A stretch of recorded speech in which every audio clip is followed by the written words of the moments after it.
বিশ্ব চ্যাম্পিয়ন স্পেনকে বিদায় করে অবশেষে ১৬ বছর পরে ফাইনালে ব্রাজিল। স্পেনের মেয়েরা বিশ্বকাপ চ্যাম্পিয়ন, ফিফা র্যাঙ্কিংয়েও ১ নম্বর। সেই স্পেনকেই ৪-২ গোলে হারিয়ে প্যারিস অলিম্পিকে মেয়েদের ফাইনালে উঠে গেল ব্রাজিল। ২০০৮ সালের পর এই প্রথমবার অলিম্পিক ফাইনালে উঠল সবচেয়ে বড় তারকাকে ছাড়াই। গত ম্যাচে কার্ডজনিত সমস্যার কারণে স্পেনের সাথে সেমিফাইনাল ম্যাচটি খেলতে পারেননি মার্তা।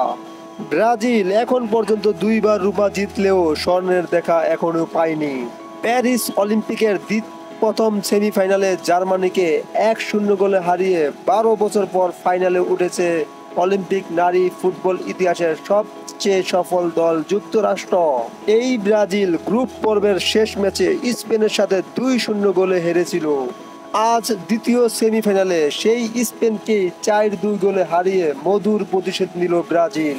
ম্যাচের প্রথম ৬ মিনিটেই ইরেনে পারদেসের অসাধারণ গোলে এগিয়ে যায় ব্রাজিল। প্রথমার্ধে আরও একটি গোল করে ২-০-তে এগিয়ে দেন গাব্রিয়েলে পোর্তিও। দলীয় ৭১ মিনিটে আদ্রিয়ানো দি সিলভা অসাধারণ গোল করে ৩-০-তে লিড নেয় ব্রাজিল। কিন্তু ৮৫ মিনিটে স্পেনের সালমা পেরাইউলের গোলে অসাধারণ ব্যবধান কমিয়ে ৩-১ লিড নিয়ে আসেন।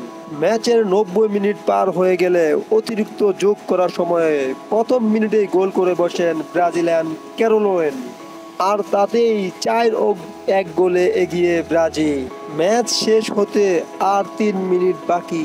সেই সময়ে স্পেনের সালমা তার দ্বিতীয় গোল করে শুধু ব্যবধান কমিয়ে আনেন।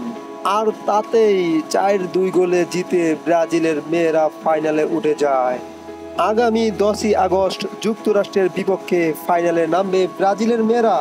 SMS স্পোর্টস আপডেট চ্যানেলে যদি আপনি নতুন হয়ে থাকেন তাহলে অবশ্যই সাবস্ক্রাইব করে পাশে থাকবেন। ধন্যবাদ।